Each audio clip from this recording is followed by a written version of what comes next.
صحابہ رضی اللہ تعالی عنہم کا سرخ چادروں کو اتارنا۔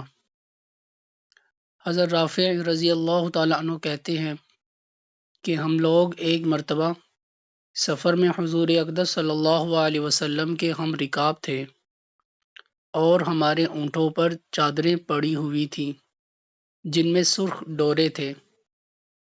حضور صلی اللہ علیہ وسلم نے ارشاد فرمایا، میں دیکھتا ہوں کہ یہ سرخی تم پر غالب ہوتی جاتی ہے۔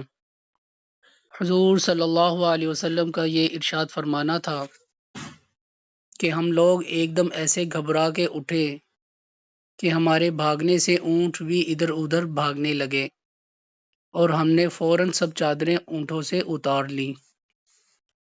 صحابہ کرام رضی اللہ تعالی عنہم کی زندگی میں اس قسم کے واقعات کوئی اہمیت نہیں رکھتے، ہاں ہماری زندگی کے اعتبار سے ان پر تعجب ہوتا ہے۔ ان حضرات کو عام زندگی ایسی ہی تھی۔ عروہ بن مسعود رضی اللہ تعالی عنہ جب صلح حدیبیہ میں،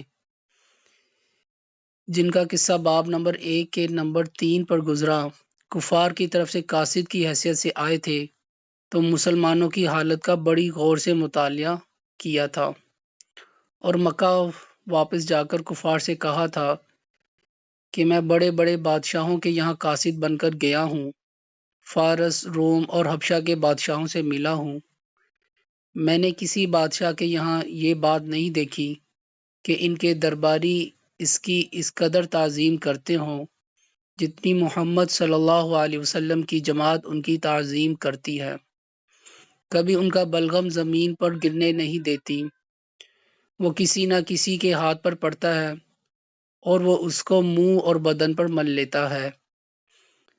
جب وہ کوئی حکم کرتے ہیں تو ہر شخص دوڑتا ہے کہ تعمیل کرے۔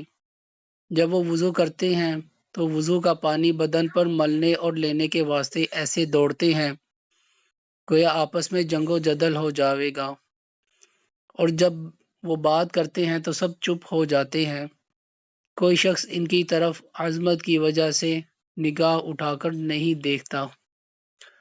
اللہ پاک ہمیں صحابہ رضی اللہ تعالی عنہم اجمعین کے نقش قدم پر چلنے کی توفیق عطا فرمائے، آمین۔